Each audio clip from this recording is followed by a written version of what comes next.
Hello, and welcome to the Sailing and Cruising the East Coast of the United States podcast. I'm Bela Musits. And I'm Mike Wasserman. Today, longtime listener and repeat guest Mike Malekoff shares updates on his sailing adventures and experiences maintaining his boat.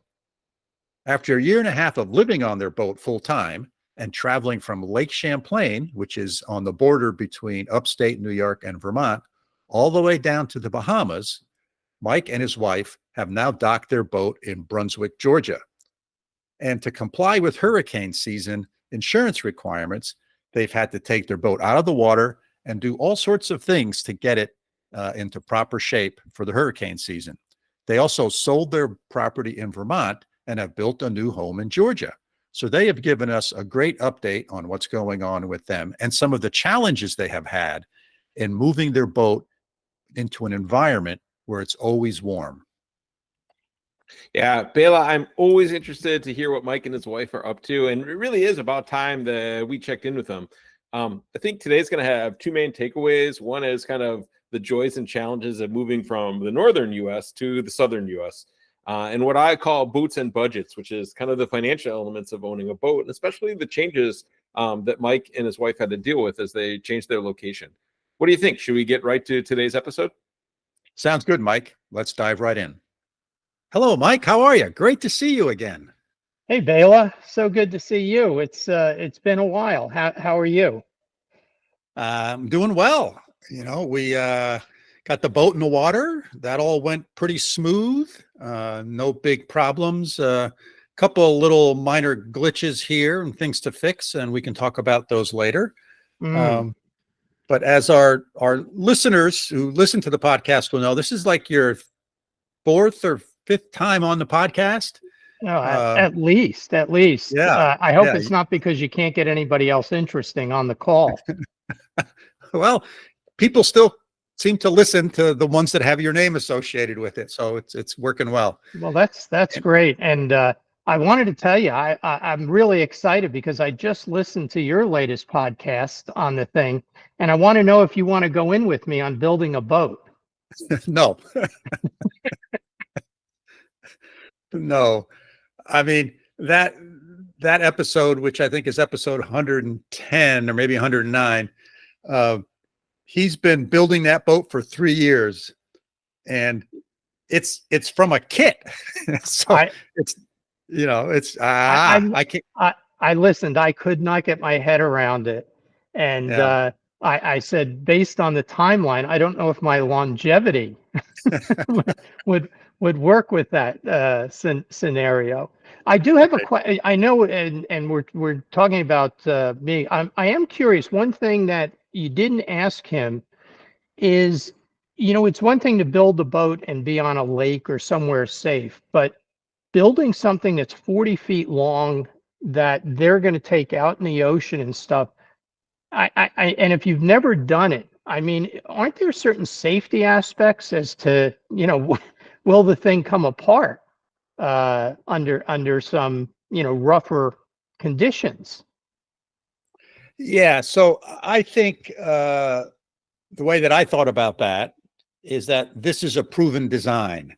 So it's not something that he designed, It's a proven design that this company's been selling for years, and people have built them, and they have survived the test of time.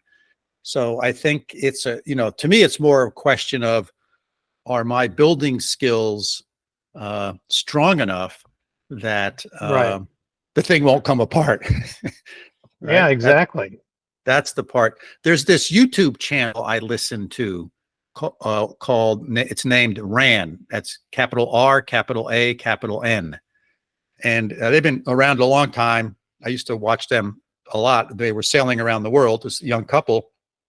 And their most recent project is they are building a 40+ foot sailboat in their barn in Sweden. Oh, and this is not from a kit. This is like from scratch. Wow. Yes. Now, a naval architect sort of designed it and stuff, but it's just, I mean, to me, it's totally overwhelming. And I can't I can't believe the progress they're making. It's just incredible. I mean, they finished the hull, and but anyway, that's another one of those asides. Yes, yes. Well, Building your own boat. I just kind of thought through that and what I went through putting solar on my boat by Yeah, myself with my wife and thinking there is no way I'd ever want to try and build a boat a yeah, boat that size. yeah, yeah. So sorry to get Yeah. off track. No, that's all right. That's all right. So let's see. The last time we chatted, or just to bring people up to speed, right? You used to have a boat, Hunter 44 deck salon, very similar to Just my like boat. yours. Yep, on Lake Champlain, and Correct. you guys sailed it down the canal, down the Hudson River, and eventually ended up in the Bahamas. And that's been well documented in several other episodes that you've been on this podcast. And then last year, you guys got back from the Bahamas and have a place in Georgia, and you've been kept your boat there. So let's pick it up from there. I think the last time we talked, Sure. the boat was on the hard, and Correct. you were starting to think about launching it. And so take the story from there. Sure, Bela. As we've talked about, my wife and I had planned this trip for approximately 3 years, buying the boat, learning how to handle something that was more than 20 feet long, and sailing it on Lake Champlain. And then from there, we sailed it down the coast over to the Bahamas. We lived on the boat full time for a year and a half. And at the end of that trip, as you know, with insurance, with boats, there's always catches. And ours was that we had to be north of Florida by June 1st for hurricane season. So we ended up making arrangements to have our boat docked in Brunswick, Georgia, at a major marina there that, now that we've been there a while, has been just a great marina.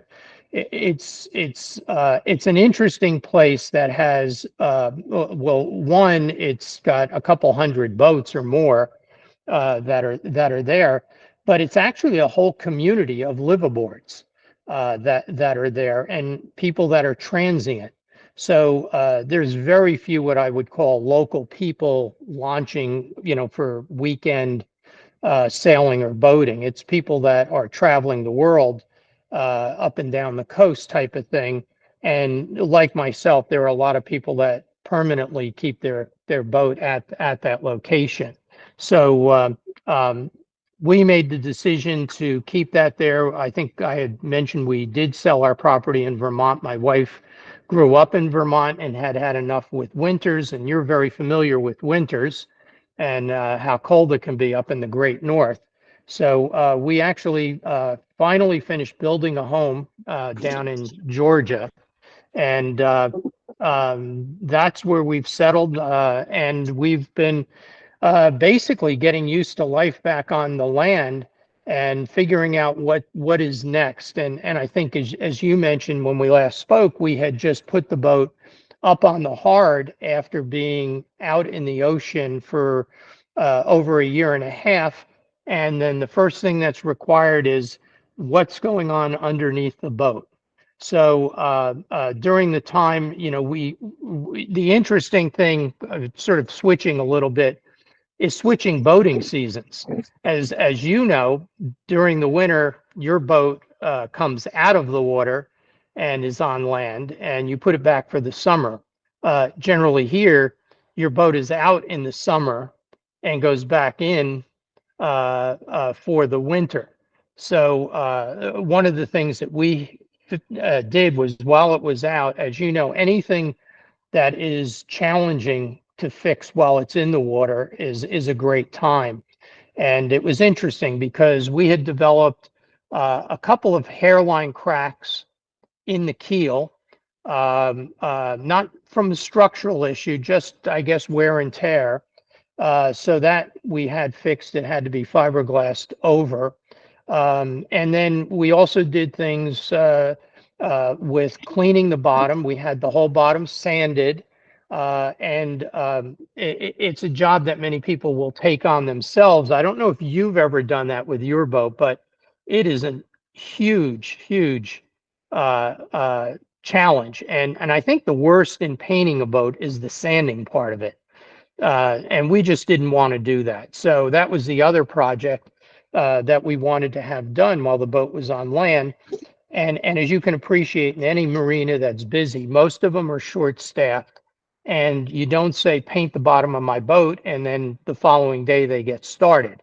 It's when they can fit you in their schedule. So so we did that and had them, as I said, sand everything down. And plus the other good thing was they were able to check the entire hull, that if there was anything else, we could have that fixed. We had the bow thruster service because it was out of the water. And then we also had the prop checked, and the other was the stuffing box. And I want to, go back to you and talking about this, the out of the water experience is, a stuffing box that we have, and I'm assuming yours is the same, drips while it's being used. And a lot of people have changed over and gone to the dripless systems. The guy that works on our boat was adamant that we don't switch it. He said, this is great. It's simple. You can fix it and keep the system that you have. There's nothing wrong with it. So bouncing it back to you, do you have a dripless, or have you considered going, well, you have one that drips. Have you considered going dripless? I have the original stuffing box, as far as I can tell, the old-fashioned kind that drips. Mine does not drip very much, and I've loosened it a couple times because everyone says, "Oh, it should drip." Mine doesn't drip very much, but I know it does drip because what I do is underneath it, I have an old cloth diaper, which is pretty thick. Back in the days when we had young kids and they had diapers, an old cloth diaper underneath it. So when it does drip, it drips onto the cloth diaper, and the cloth diaper has enough absorbency and surface area that water evaporates. So you're not going into the bilge then. Well, it would go into the bilge, right? It would drain into the bilge, but it never makes it because it ends up evaporating before it gets to be puddling up. So that's what I do, but I have not gone dripless, and I tend to agree with the advice you got. If it's not broken, I try not to tinker with it, because every time I have tinkered with something that wasn't broken, I ended up regretting it. So finally, I've learned my lesson after 70 years of tinkering with stuff. So as I mentioned earlier, you're not going to be building a boat then. No, I will not be building a boat. Well, it's interesting because I had considered it, and after a long discussion, got completely talked out of it because he said that there can be issues with those things, and when you have issues, then you do need professional maintenance. That it's not a simple fix. Where Right. He said with your stuffing box, he said you have the 2 wrenches that you need, you twist it a little bit, and you fixed it. Right. And and other than repacking it from time to time, he said he says, and you didn't need that. And he says, so I've adjusted it. It's perfect. He said, let it go. Yeah. So anyway, so that was one of the other issues. I think looking sort of at the big picture, and I'm doing this from where we started when we first talked, that my wife and I had some experience, but it was a real learning experience, going from sailing on a lake that's protected to leaving the lake and going out onto the ocean, traveling to a different country. And I think the learning experience that we had when we last spoke was the boat came out of the water. And going into this, and I don't want to spend the whole time talking about this, but when you get into sailing and sailing boats our size, just like with yours, I definitely underestimated the expense. I heard all the warnings, and it was, we did our due diligence. We sat on paper, we looked at it. Yes, we were financially able to manage a boat and to get people to work on it, that it wasn't going to break us. But I do have to say, anybody that's interested in sailing, to the extent that we are with a cruising boat and traveling, you really, really have to anticipate expenses that can be overwhelming at times. We're not sailing, our boat's not in the water, and it's costing us a lot every month. One is, we had to remove it from the water, and you have to pay a fee, obviously, at the marina where you keep it. One of the things that we've learned, as you know, taking your boat out of the water in the winter, you deal with snow. Down here in the South, you don't have any snow, you deal with humidity. So on top of the charges of having the boat on land, the other is we strapped it down, which was an extra cost during hurricane season, even though we're in a hurricane hole, so to speak. So that was an extra fee.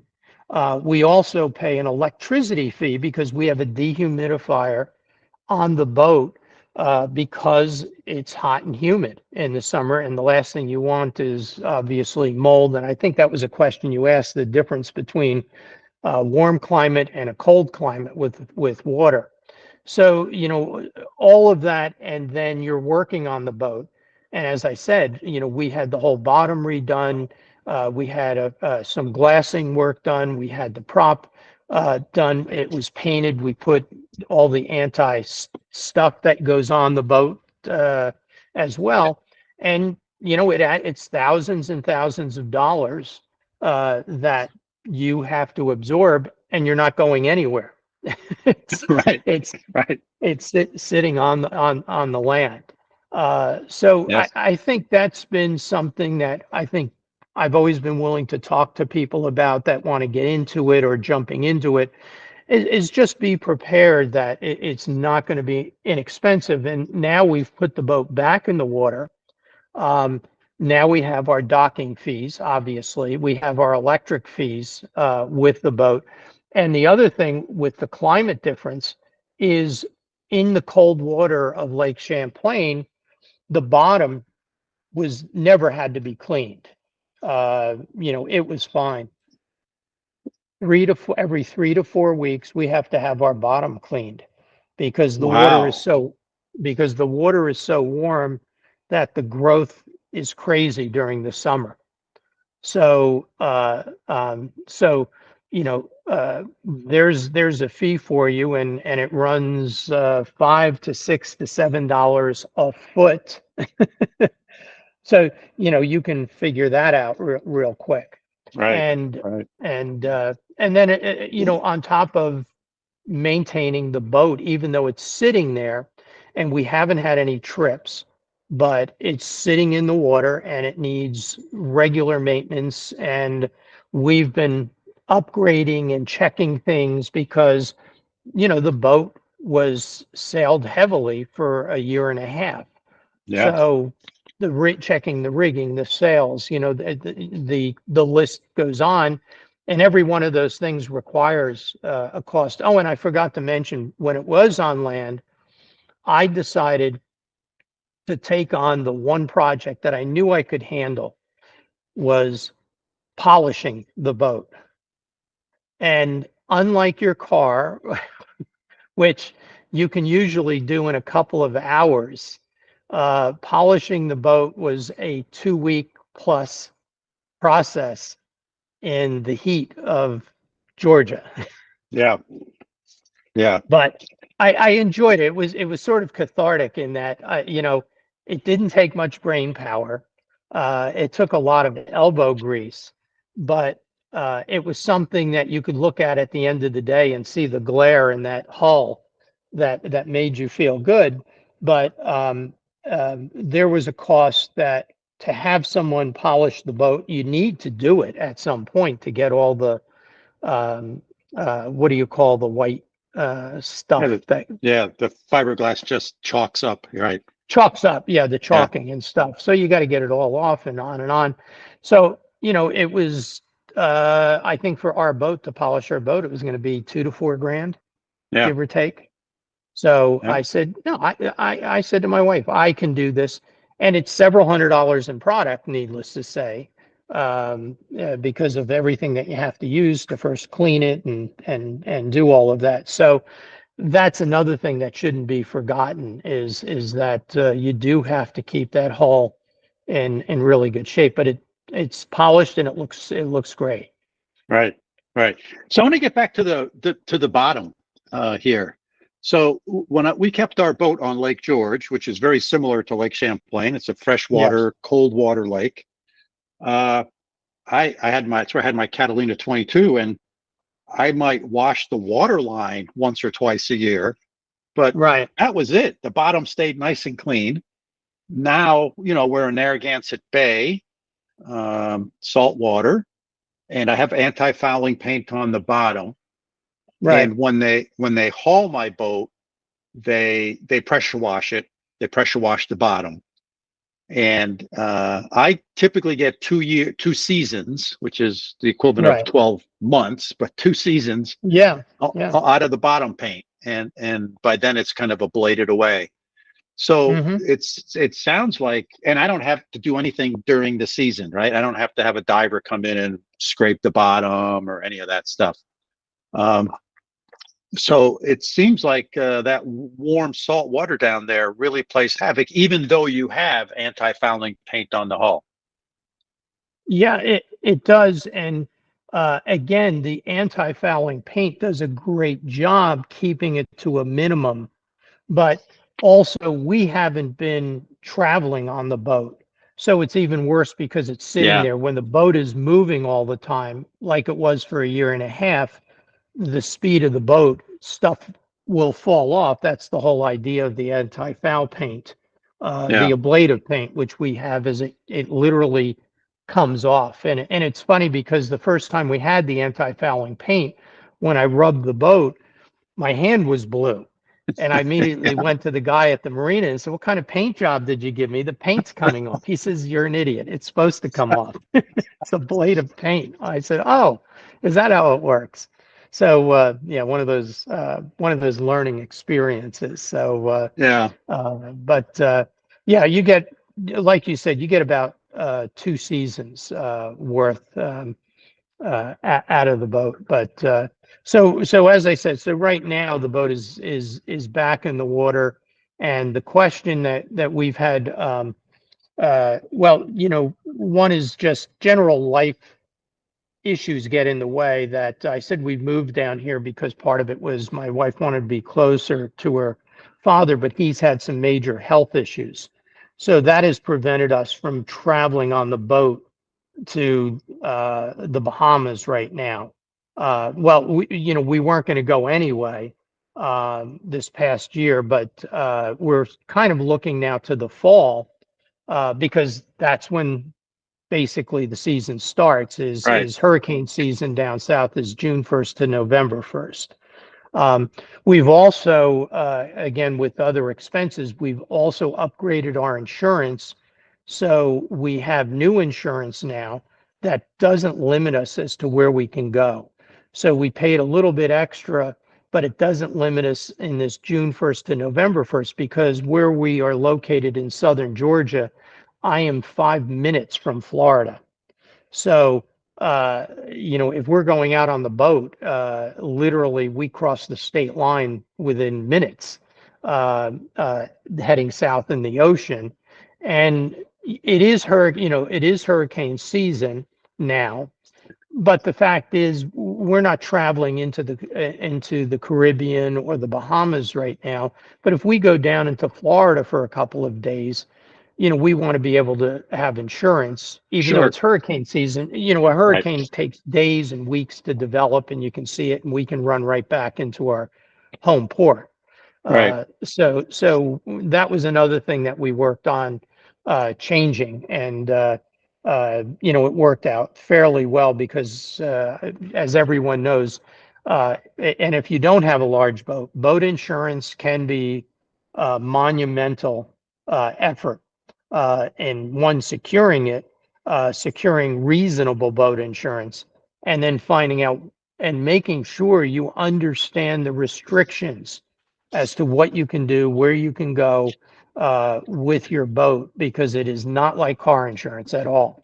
So we're happy right now with what we have. That's great. That's great.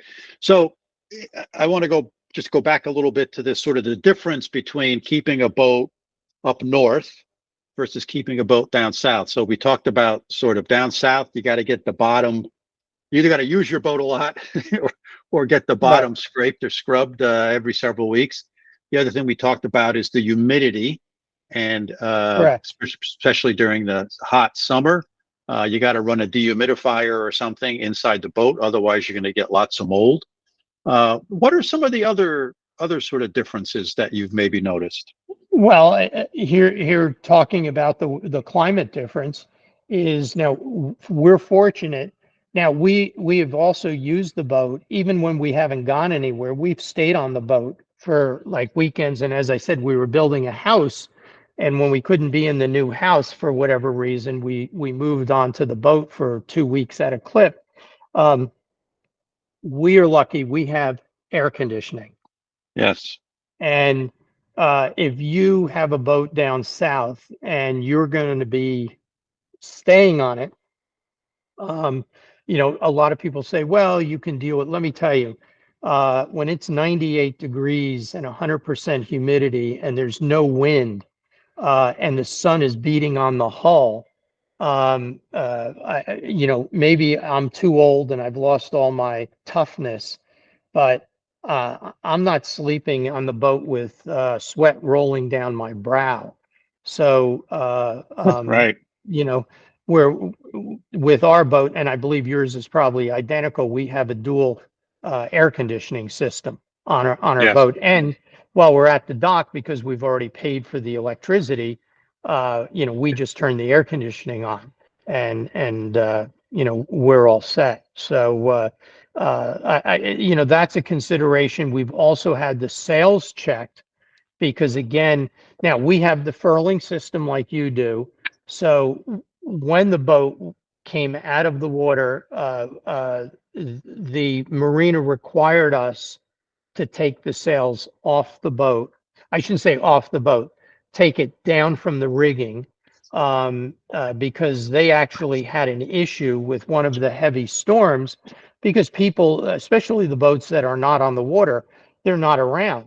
And one of the boats that was there had their head sail come undone, and as you know, the force of the wind on a sail is tremendous, and it basically blew the boat over into the next boat, which fell into the next boat, which fell into the next boat. And we were in an area where the boats are strapped down, so we did not have to worry about that. And I made sure the boats around us didn't have any sails. So the marina now has a requirement that if you're not on your boat or available, your sails must be removed, because they had to literally bring in 2 cranes to pick all these boats up, not to mention all the damage from them. So we had ours removed. I take them. I have a sail person check the sails, because the other thing in the south, the heat, the humidity, and everything really wears. That sun really wears on the sails, and I've considered getting new sails. Ours are in great shape. And I think we've had this discussion a little bit. I'm getting a little concerned. My mainsail with the shape and rolling it into that flipping mast Yes. can be challenging at times. And that is also an acquired ability. When people hear furling mast, they think you push a button and it just rolls right in and everything is fine. And we don't have a button that does that. Some of the multi-million dollar boats do, but we actually have to do it manually from the cockpit, which is great. But if you don't get it just right, it jams.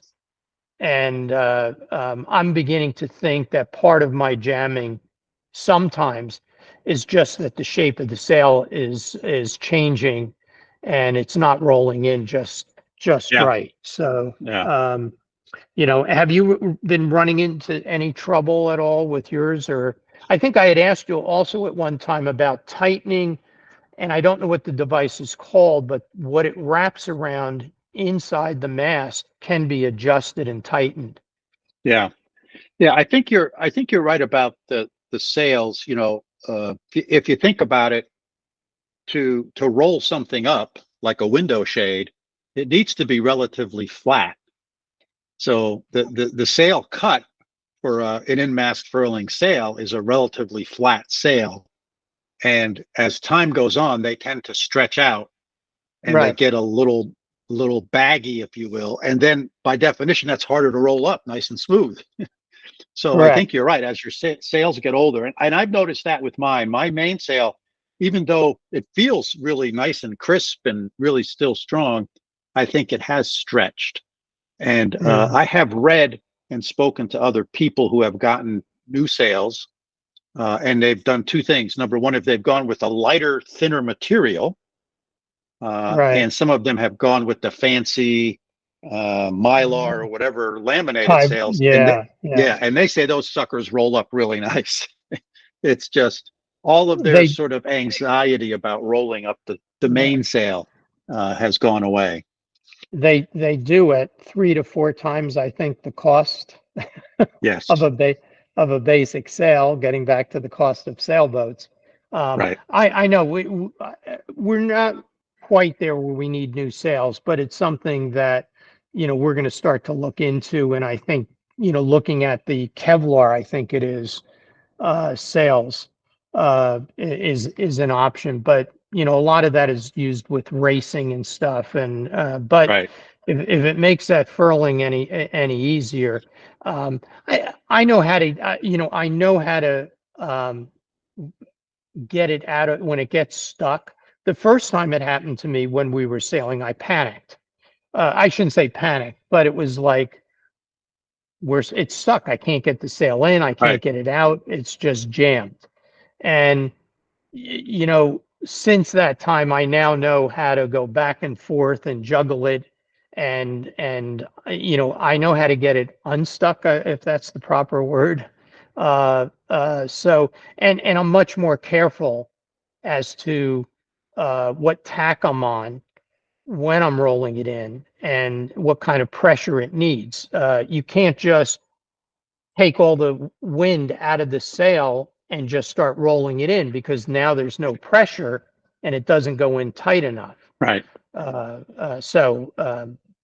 anyway, that's, I guess you could say, one of the downsides of a furling mast. But I can honestly say, not that I'm the ultimate sailor, I wouldn't I wouldn't do any other uh, uh, type of system, though, because it's just proven to us to be perfect for us, that you can handle both of the main sails from the cockpit without having to go on the deck. And the times I've had to go out there to unjam it is, few and far between.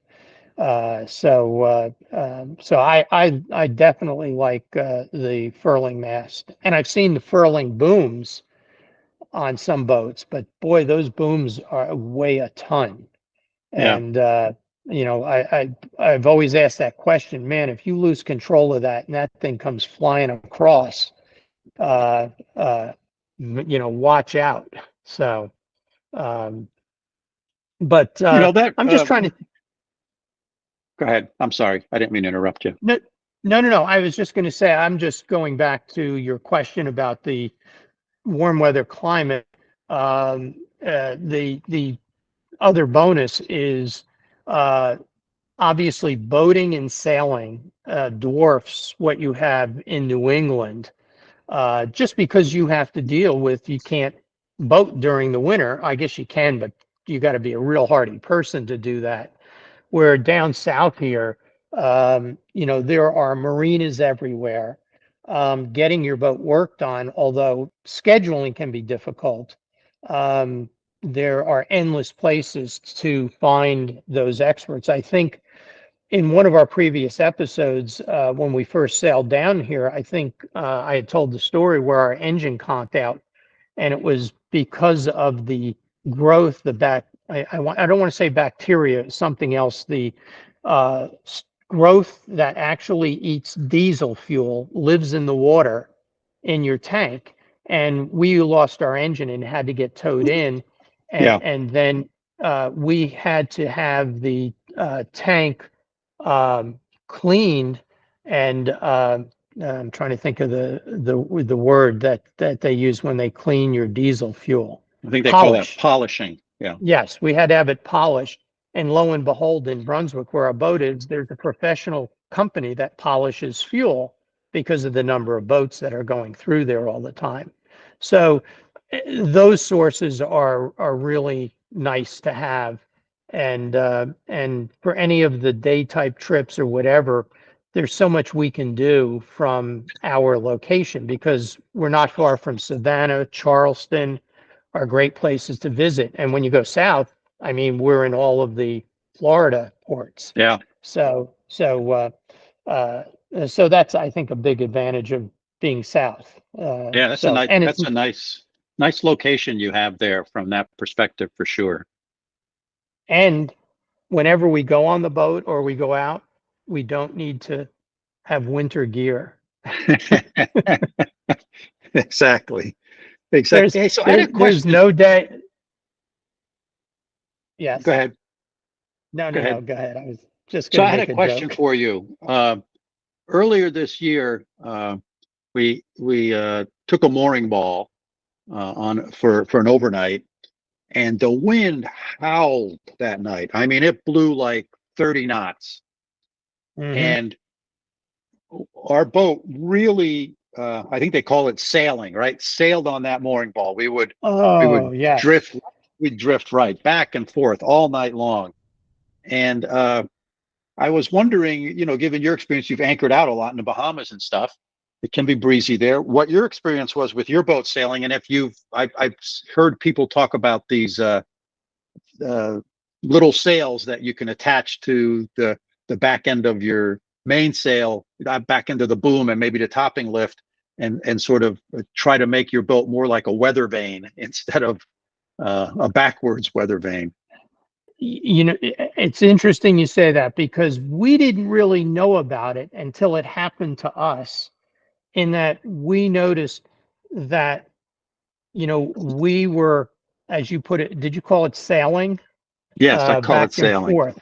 Yeah. Yeah, going back and forth. And just so people understand this, it's prevalent with hunters because our boats are high profile. So a pro and a con, I guess you could say. When you go down into the cabin, our cabin height is 6 foot, I think it's 6'6". So there's no Yeah. hitting your head. And we have windows all the way around in the cabin, so you don't feel claustrophobic. Well, in order to do that, we have a higher profile. And what that means is, just like you said, is when you're on a mooring ball or anchored, the wind pushes you from side to side, and you move more than other boats swinging back and forth. And we didn't even realize that until we were in a heavy wind, like you said, I don't remember if it was anchoring or mooring ball, but that we were just swinging back more than other boats.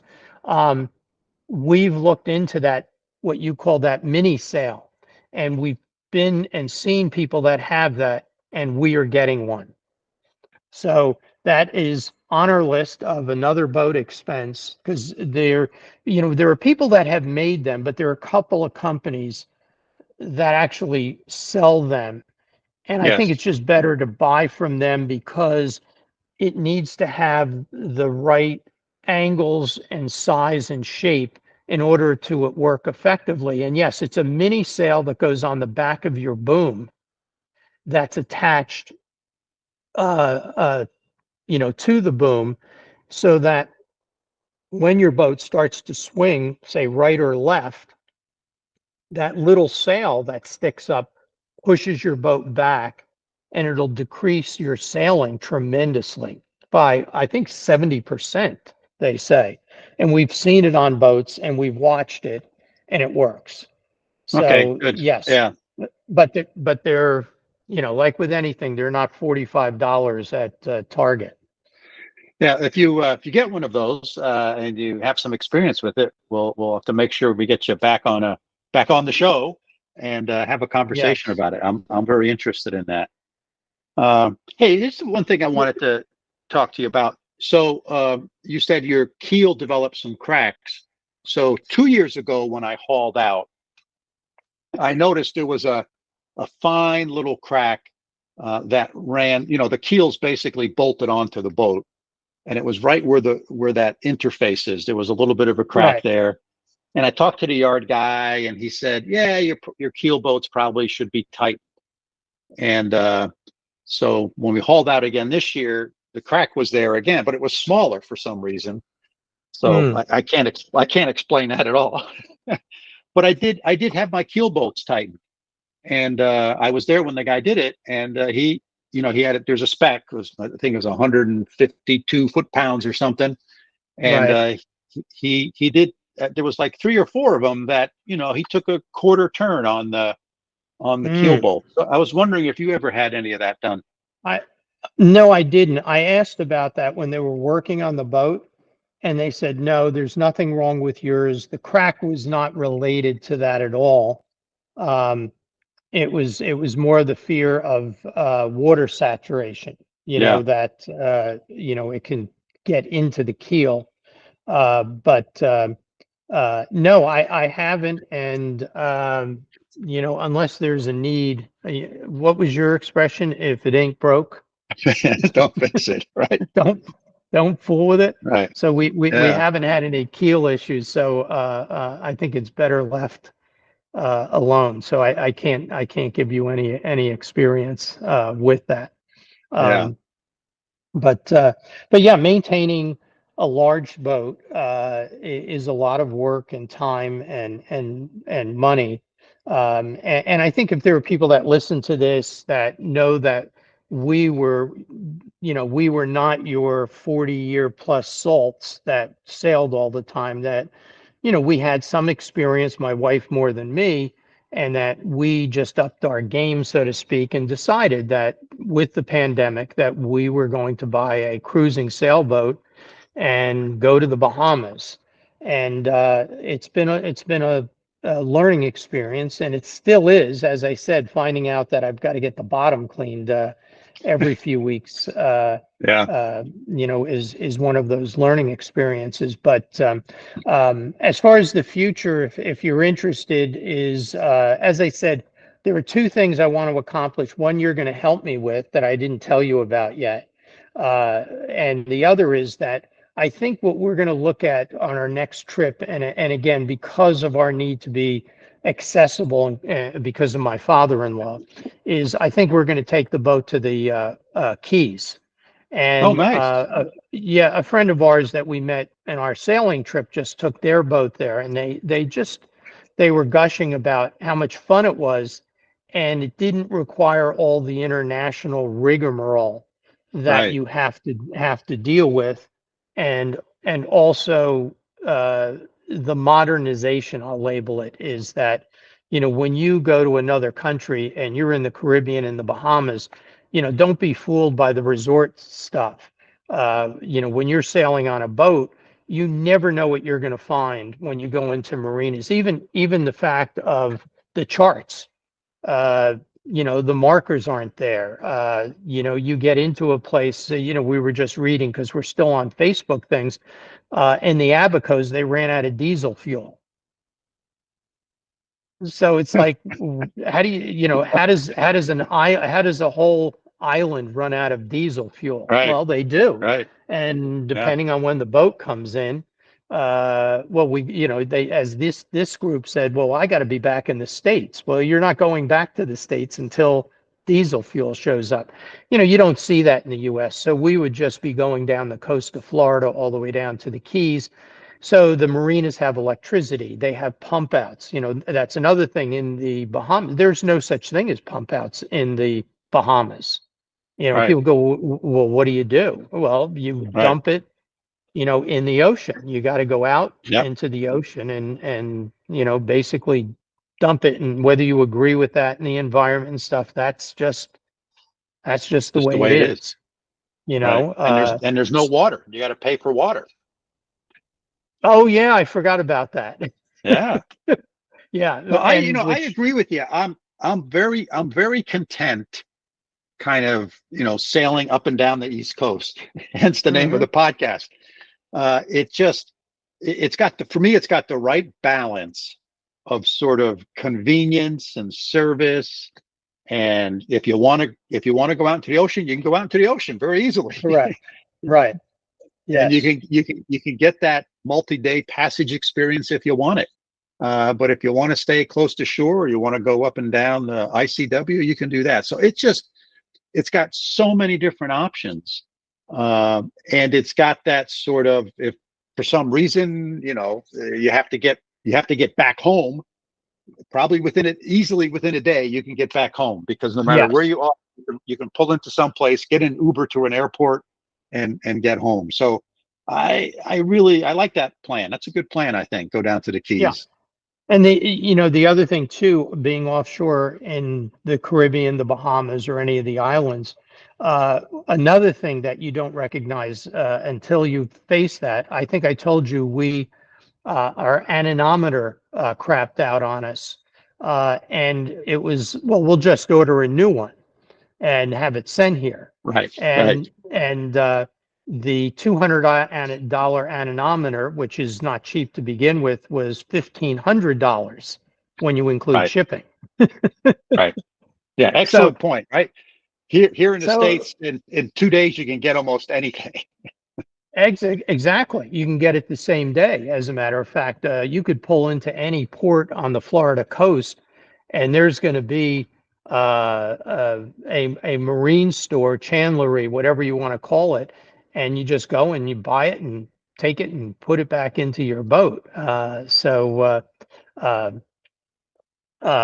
yeah. Anyway, that's basically what our thinking is for the fall. Is to do that trip, and but between now and then, it's getting the boat ready and actually doing some shakeout sales. And this is where you're going to come in, because my wife, being very busy right now, as I said, with her father, is I want to take the boat out on my own. And I heard you're the great single-handed sailor. Well, I wouldn't use the term great. I have done it, and right. It takes a little bit of courage and a lot of planning and forethought. Yeah, and so, not to bore people here, I would like to offline is talk to you about it, or if you wanted to make it a show issue, to discuss that, because once you're out in open water, and I've heard you say this all the time, when people talk about being in the safety of the ICW or close to land, no, that's not the safe place. When you're out in the ocean, things are very easy. There's nothing to hit out there. Right. The swells are usually gentle, and you're not worrying every minute that you're going to get dragged into something or hit a pot, a crab pot or something like that. And I can pretty much sail the boat out on the open, like in Lake Champlain. I could do that. It's the nuances of anchoring, mooring ball, marina docking. That. Yeah. I heard you once explain how you did a mooring ball, and I'd like to learn a little bit about that, because I definitely want to be able to manage the boat on my own anyway, because I think that just pays off in the long run. Right. I agree. that if I had to. But you've had people on that single-handedly have sailed like around the world and stuff, and I'm just impressed. And at first I was worried about the boat size, but you convinced me and others listening. They're like, no, there's nothing wrong with single-handedly sailing a boat that's 40 feet or so. You can do it. Yeah. But again, you have to be obviously careful with that. Yeah. Yeah, sure. So that's a good idea. We can have that conversation sometime in the future. And what I'll do is I'll hit the record button, and if after we're Yeah. done it sounds okay, then great. If not, then if it sounds okay, we'll publish it, and if it doesn't sound okay, it'll remain private. But No. yeah, I have a couple different things that I've done, particularly with docking, both Right. leaving the dock single-handed and getting into the slip single-handed, returning to the dock single-handed. I've done pump out single-handed, which means I got to go to the dock. Mm. So, That's interesting. I never even thought about that. I know how to do a pump out, but yeah, without any help at all. Now, and that's another thing that goes a long way. When you go into a marina here in the States, there's usually dock hands to help you right, dock.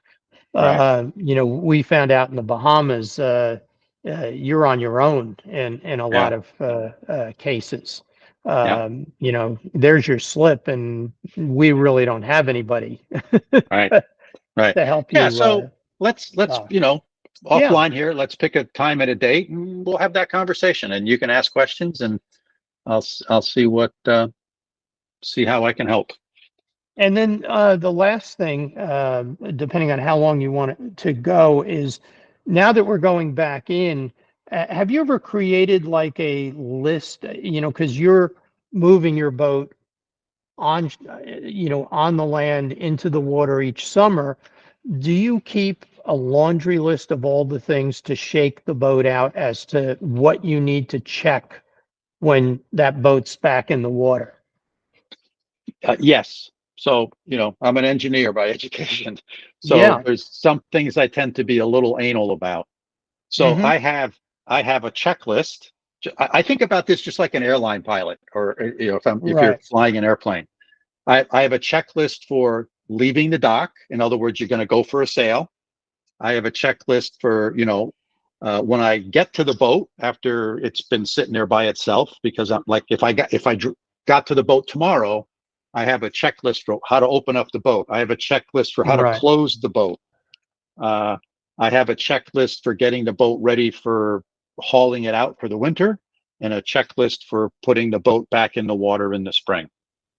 Oh, And those checklists have developed over time, and they get edited every year practically. right. There's some new thing that I do, but I Mm-hmm. use those pretty religiously, because it's helped me. I mean, there was one time when I said, I don't need this checklist, I can leave the boat. And I was, Late and I were down there for a while, and we were coming back home to New York, and we got about an hour away, and I said, I forgot to close one of the hatches.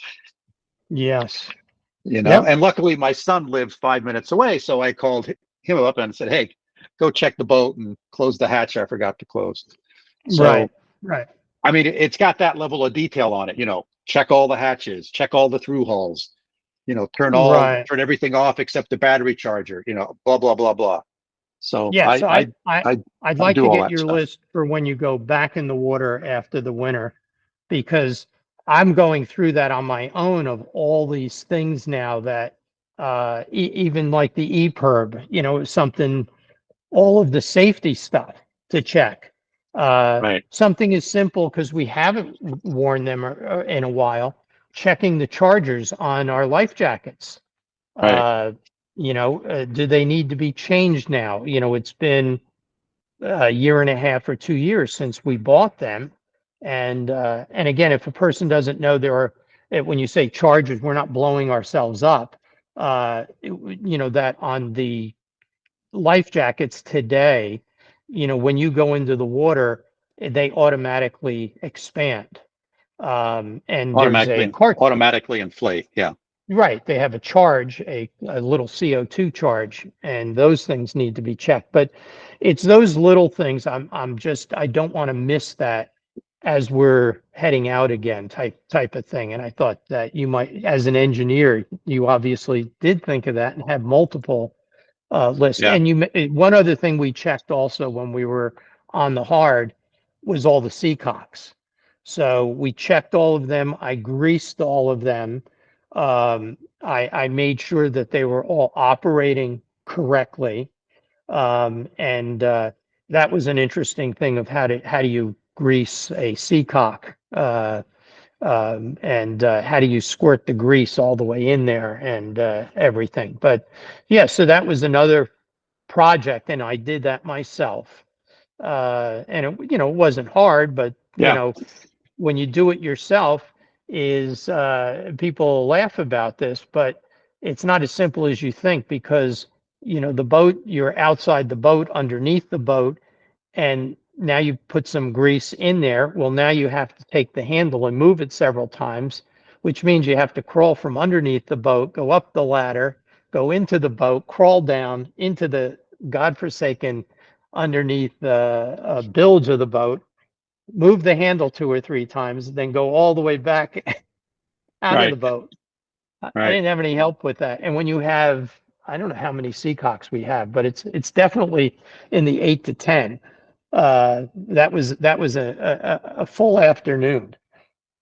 Yeah. Yeah. So we've been chatting for almost an hour here, so I want to start wrapping this up. But there's one thing I Sure. want to share with you that I ran into on my boat. So I noticed last year, last summer, that my hot water flow, so when I opened the hot water faucet, was significantly lower, and it was than the cold water. So I was getting like low flow for the hot water, and I'm scratching my head, whether, and it didn't matter which sink or which shower you used. There was clearly something going on with my hot water supply.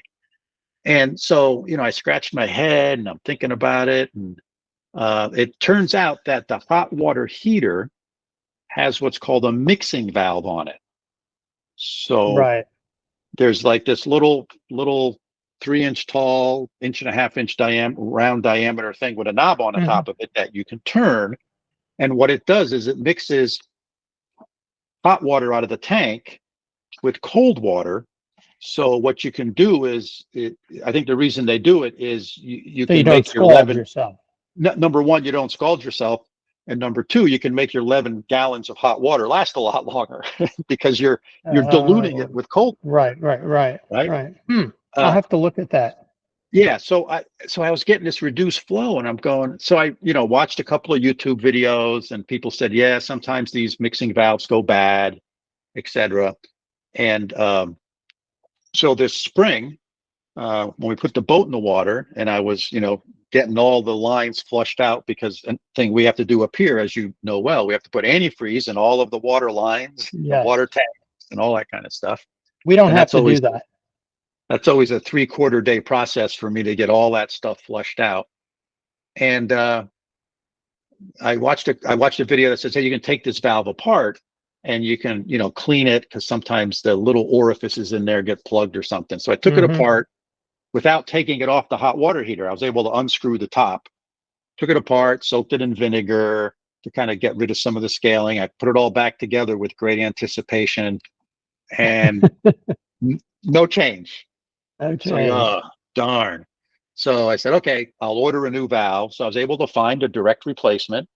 And it's pretty easy to change out, because it's got 3 connections and they're all unions. They're all plumbers unions. So you can just, with a wrench, pop it right out of there. So I got a new one. I went back to the boat, different visit, different time, and took it out. And I noticed when I took it out that the hot water input into the mixing valve, but each of the inputs have a little screen to kind of filter out debris or anything like that, so it doesn't clog the valve. The one on the hot water was totally clogged with like a 1/2 inch of stuff. I shouldn't say stuff. It wasn't slime. It was like just little calcium deposits or something. Yeah. Yeah. And so you didn't need the new valve. Exactly. I clean that out, put it back together. It works like a champ. So that's my hot tip for this for episode. today. Well, Yeah. and in wrapping things up, I'll leave you with one funny story then of fixing things. Something that had just been the bane of my existence that went out during our trip, and it would go on and off, was the little paddle wheel in the front of the boat that measures your boat speed by water. And so one of the things that I fixed over the summer was I'm getting a new one. I mean, it's easy to replace. You just pop it out. The only thing is I had to, cut the connections because it comes with a 60-foot wire that goes all through the hull. Well, I'm going to, so I just cut everything and redid the wires. And lo and behold, put it in and tested it, and it still doesn't work. So, it's been driving me crazy. And I'm not an electrician, and I've tested all the connections. Am I getting power? I'm up in the cockpit the whole bit. Well, long story short, my wife says, "Oh my God, I can't believe you did that." We're in St. Mary's, Georgia, is where we live. We live 5 miles from the largest subbase on the East Coast. All the nuclear subs are stored there. And I've happened to meet a lot of the naval people because we're so close. They belong to the same golf course that I do. And lo and behold, I told one of the guys my problem. And I said, you must have some sailors. And they go, "We do. Ken, who's going to be playing with us next week, he's the head electrician on a nuclear sub." And he knows everything there is to know about electricity on a boat. And I said, "Well, could you get Ken to help me?" And they said, "Oh, no problem. He'll just want a 6-pack or something like that." So I told my wife, she goes, "You have the head guy that handles the electrical systems on a nuclear sub coming to your boat?" I said, if he can't fix it, no one can. You find help in funny places with a boat because as you know, when you have problems, everybody's willing to help you. Very few people can say they got the guy that's the head of electrical systems on a nuclear sub to work on their sailboat electrical. Hopefully we'll get that figured out. If he doesn't, I'm in trouble. Yeah, interesting about those little paddle wheels. So even up here in New England, in Narragansett Bay, if I don't use the boat like every day, I pull that paddle wheel out and put a plug in, because I do get growth on that little plastic paddle wheel that spins as the water goes by it, and it stops working. So I find that unless I'm planning a multi-day trip, I don't even use mine. Well, and I'm almost at that point. It's kind of funny because when we first started, I was adamant that every system had to work perfectly. Yeah. And by the time we were 90% way through our whole trip in the Bahamas, as things started to malfunction, I kind of just said, screw it, I don't need it. Right. Now, I'm not talking about critical systems like the charts and navigation systems, but things like the anemometer that was cutting in and out. It was like, you know what? I know what the wind speed is. It's either blowing hard or it's not, and I can manage without it, and I can manage without that silly paddle wheel. But it's become an obsession to me because it's such a simple thing. I just can't. It's just driven me crazy as to why the stupid thing will not work. So that's more my stubbornness that I won't let it go. So on that note, we can move on. Yeah, let's wrap it up, Mike. We've been chatting for over an hour. As usual, it's always great to chat with you and catch up and see how things are going. I hope you guys have a great summer, winter sailing season here. I hope so too. And by the time I guess we'll be ready to talk I'll have all our plans and charting out and all the things that it takes to be able to sail a boat to the Florida Keys. And that'll be a good episode, because I haven't had anyone on who sort of talked about a trip like that. from northern Florida, from Georgia, all the way down to the Keys. That'll be a great episode. I'd love to get you on for that. Yeah. And and I know we were going to wrap it up. An interesting thing that's happening now down here in Florida, as you can appreciate on the ICW, which have you navigated the ICW in Florida down there, where you now Yes. have these Yeah. multi-million-dollar homes that are along the ICW, where people will come in, buy 2 lots, tear the home down that was there, that was, a 1,200 square foot home, and now they got a 10,000 square foot home. There's been a big issue in southern Florida now. These people don't want boats anchoring or mooring off their homes. And Right. in Miami, they've now been able to push through a couple of provisions to say you're not allowed to anchor in these areas. And the boating community has gone up in arms to say, whoa, wait a second. These are open navigable waterways. You can't do that. And, Right. when you're dealing with someone that's a multimillionaire, or a group of them, they have the influence politically to push stuff like that through. And there's an area down by Miami that's a big anchoring area before you make the trip over to the Bahamas, one of the starting points. And they're saying, that's it, you're no more. So that's something that's come up down here in the southern part, with fighting over who can anchor where in these waterways. So anyway, it'll be interesting. So, well, hey, Bela, always great talking to you. I am going to reach out to you to get that list from you on your, if you don't mind sharing it, on what you do when you go back in the water, and then we'll talk about single-handed sailing, because I definitely want to try that myself at some point. That sounds good, Mike. Thanks again for being on the podcast. It was a lot of fun.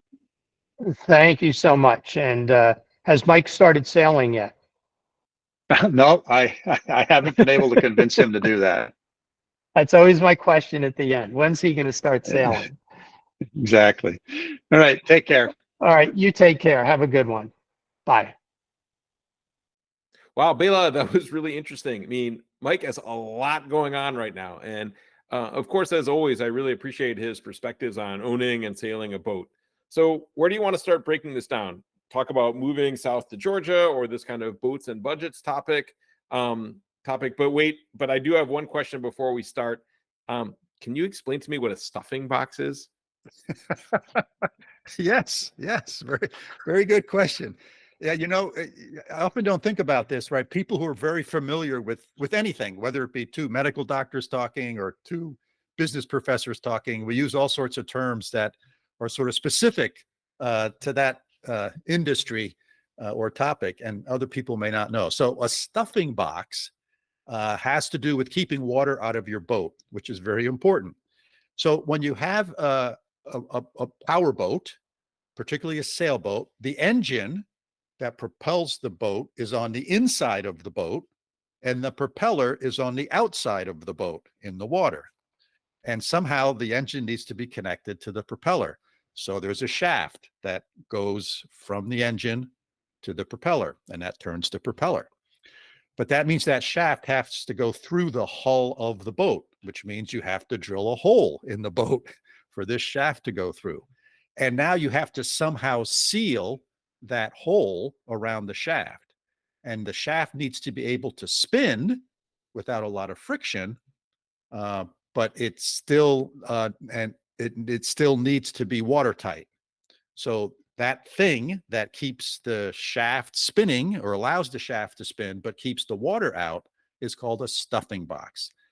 Historically, the reason it's called a stuffing box is that the material they used to keep the water out was called stuffing. It's like this waxed cotton type of stuff, and they still use it today, but it's not cotton anymore. It's some other synthetic material.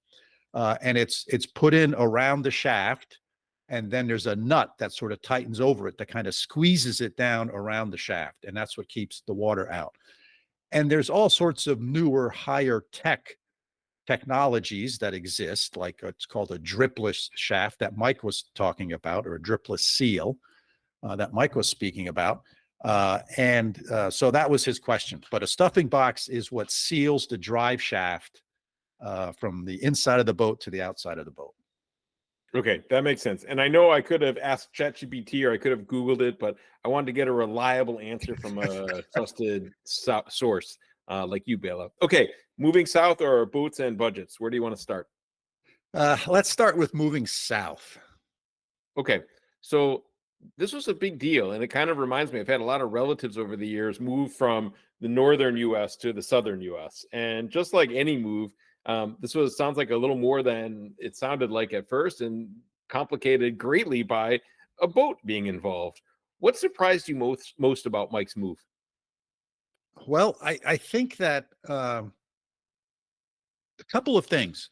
The thing that surprised me most, quite honestly, was that he had to scrape the bottom of his boat or he had to hire someone to come in and scrape the bottom of his boat every 3 or 4 weeks. And, up north here, we have anti-fouling paint that everybody puts on their boat. And there's various different brands, and, people swear about this one's better than the other one. But it's basically this paint that you put on the hull of the boat, the part that sits in the water. And it's got some chemicals in it that prevent things to grow on it. And if you keep your boat like in Lake Champlain, where Mike used to have his boat, or Lake George, where I used to have a sailboat, I painted my boat once when I bought it, and I never painted it again. And I would maybe go around twice a season with a sponge and a little scrub pad, a kitchen scrub pad, and kind of scrub the water line, because that would just it was more dirt than any growth. But when you're in salt water, stuff grows. And in Narragansett Bay, up here in New England, we paint the bottom, and we really don't get much growth on it. Around where the sun hits it, again, at the water line, is typically where it's the heaviest. And when the boat gets hauled out in the winter time, or for winter, they pressure wash the bottom of the hull, and it removes anything that's on it. So it's really good. And I get 2 seasons out of the bottom paint. So I always thought, jeepers, it's probably the same way down in Florida, but it's not. And Mike has to have someone come in and scrape the bottom of his boat. I think they use like a plastic scraper, because stuff just grows on it so much in the warm water, even with this anti-fouling bottom paint on. Now, the one important thing here is if you use your boat a lot, meaning if your boat's moving, then stuff won't grow on it as easily, as opposed to a boat just sitting on a mooring or at anchor or on a dock. So when you move your boat and you're going 5 or 6 knots, that tends to make it more difficult for things to attach themselves and grow. Or if they're just starting to grow, they'll get sloughed off. But once they get a little firmer, you got to scrape them off. So that to me was sort of the biggest thing that really struck me. Like, wow, every 3 or 4 weeks, that's a big job. A lot. Yeah. And if you got to pay somebody, so the expenses add up, Right. And as a matter of fact, like at the marina I'm at, they won't even let you dive in the water. One of the challenges with swimming in marinas is all of these docks have electricity on them. Mm. And as we all know, electricity and water don't mix very well. And lots of times there'll be, a bad connection someplace, and a little electricity is leaking into the water, or the boat has an electrical fault in it someplace. And so there's some stray current that's leaking through the boat into the water. So there in the past have been examples of people who have fallen in or have gone swimming in a marina and have gotten, some nice shocks, and some of those were fatal. So a lot of marinas don't let you swim, so you can't even have a diver come in, right? So anyway, Interesting. that to me was one of the big differences. Interesting. What about inside the boat? I mean, that's the water line. Are there issues that were surprising to you that you have to deal with inside the boat as well? Yeah, humidity is another one of these things where if you have enough humidity, stuff starts growing, and you get this mold and mildew. And um, you know, up north here, that's pretty rare. Uh, Even though the boat's like I have a cover for my boat in the wintertime and it's sealed up pretty tight, all the hatches are closed, so there's not a lot of ventilation. I might get a little mildew in a few spots, but nothing heavy. But you go down south where it's always warm, and holy smokes, you can get a lot of mildew. So what people do is they hook up dehumidifiers in their boat. And many boats, like my boat, which has air conditioning, also has a dehumidification setting on it. So you can actually set it up to be a dehumidifier, which basically runs the air conditioner not to a set temperature, but to a set humidity. Uh, and so that's something you have to do down south. And I've read about that in the past. The other thing that's interesting is, the sun's a lot hotter down there. And so your things like your Dodgers and your Biminis, the things that are made of canvas on the boat are not going to last as long. If you have wood on your boat, on the exterior boat, and it's varnished, that's not going to last as long because of the UV. And you're probably going to have to wax your boat because fiberglass will break down under UV. It starts getting kind of chalky. It loses its sheen and it gets chalky. So a little more maintenance stuff down there. But the good news is you get to use your boat 12 months a year. What in November, when I'm putting antifreeze on my boat and draining all the water tanks and winterizing the darn thing, they don't have to do that kind of stuff. Yeah, they're just getting ready. And this flip was That's interesting right. to me. I mean, it's obvious, but I never really thought about it, about how the seasons really are opposite, kind of like the northern and southern hemisphere, in a Right. lot of ways. So that was kind of interesting. And then I was surprised, maybe you weren't, but about the impact on the sails, right? That you have to keep a closer eye on your sails because obviously your sails are up and working twice as long when your sailing season is 12 months. So all of these things have to really be kept, both in terms of the amount of maintenance and how often you have to replace them. So that's fascinating. So it's really below the water line, inside the cabin, and above deck and up in the air is all more time consuming and more expensive when you have a boat down south. Yeah. Yeah. And the sun and UV are a big, have a big impact on the fiberglass, on the wood, and on the sails.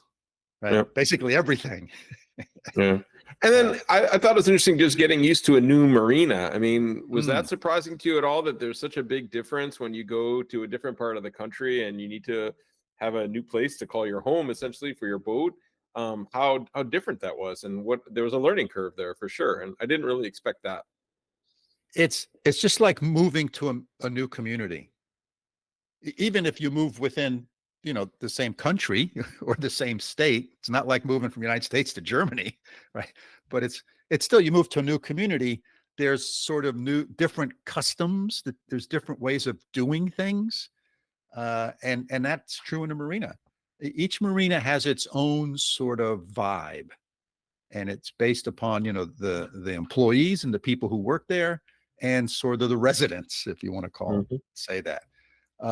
So, each one, and the equipment is different in marinas. So the way they haul a boat out in one marina may be different than the way they haul a boat out, or they do something to a boat in another marina. And, they have to worry more about hurricanes down there. So they do things differently. Like, so at my marina for the winter, all I have to do is take all my sails down. I have to take all the sails off the boat. There's other marinas up here in Narragansett Bay where for the winter, they make you take the mast down. Right. And it's just a lot of work. Right. One marina versus another marina. Yeah. It's like cultural differences, Yes. Yes. Interesting. Yeah. And, just this whole idea that you're in the same country and the weather is different, so different, is kind of interesting to me. And I guess I'm getting used to being here in Germany, where there aren't really such extreme differences in weather and climate between north and south and east and west. It's a much smaller landmass. But definitely, I mean, it's amount of work, it's a financial impact, and it's just a way of thinking. So it's a big change and a big surprise. And this financial impact leads to me maybe to the second topic that Mike covered, and that's this idea of kind of boats and budgets. What was your take on this, on kind of his accounting of all the expenses that he was encountering during the process of moving his boat down south? Well, I think part of this comes from that moving down south, right? So up north, there's a certain thing you get used to, certain set of budget parameters, and now you're sort of in a totally different place where things are not only done differently, but the weather's totally different. And so there's things that you didn't have to do up north that you now have to do down south, and vice versa. So, and again, depending upon where you're at, there's a lot of cost in owning a boat. Some are unexpected. Something fails and breaks. All right, so that's that category. But there's other ones that it's based upon the community you're in. So in this, like we were just talking about taking the mast down. At this marina, we take the mast down. Now, probably when you moved into that marina, nobody told you that, because everybody knows that at the marina. It's not something that they think about. It's like one of the surprises when you move to a new community. Oh, here we do it this way, right? We mow our lawns on Wednesdays and not on Fridays. So it's like, so there's those types of things. And everything in a boat is pretty expensive. And a lot of people have said this, and it's just an expensive hobby to have. And many of the things are difficult and challenging to do yourself. You can do them if you have some good skills, but some of them are off if you have someone else do them. Just like you have someone come into your house to change a plumbing fixture or install a new heating system, it's going to cost a significant amount of money. Those people who do that are skilled people, and they need to get paid for their skills. So I think that it's boat ownership is never less expensive than you think it's going to be. Let me say it that way. I like it. Well, it's a lot like one of our other shared interests, entrepreneurship. Starting up a business is always way more expensive than you think it's going to be, right, too. But I like the way of thinking about this, or at least it made sense to me. And thinking this through is, you move south, your boat's in the water twice as long. That really means your maintenance costs are maybe going to be double, or maybe even a little more. And your unexpected events that happen, these can happen. They're again twice as likely more to happen because your boat's in the water twice as much. So there's not an exact formula to that, but the way Mike went through this and kind of step by step say, hey, this is what happened first, and this is next, and this was next. It really made me realize that it really does. You do definitely get twice the use out of your boat, but it's at least twice the expense as well, and you have to kind of calculate it in when you're thinking about moving your boat or moving yourself from the north to the south. Right. And there's a lot of people who keep their boat in a marina like I do. They use it for 6 months out of the year, and so they do that for a number of years, which is sort of what Mike did up in Vermont. And they get used to sort of, okay, here's the ongoing carrying costs of having my boat. And now we decide we're going to live on it full time. So we're using it 12 months a year, and we're going to sail south where it's warm. You say, oh yeah, I don't have to pay for, my marina, but you go to some other marina, it costs you actually more per night on a per night basis, right? Because you're a transient. And then you're using your the boat and the systems and all the equipment on it 12 months a year instead of 6 months a year. So like you said, it's going to wear out and need more maintenance. So those are always unexpected things that happen in a boat. Yep. Never a dull moment, right? That's right. I mean, Mike made all this really clear, and it doesn't sound to me like he regrets any of it, but I think it's great for listeners thinking about moving from north to south to really understand all the implications. And it was really neat to hear it all in one package. So this was great, Bela. I can't wait for the next update from Mike once he gets back out on the water. Sounds like he's got a really interesting trip planned, and I'm sure we'll hear from him. What do you think? Time to wrap this one up? Yep, I think so, Mike. Let's give this one a wrap.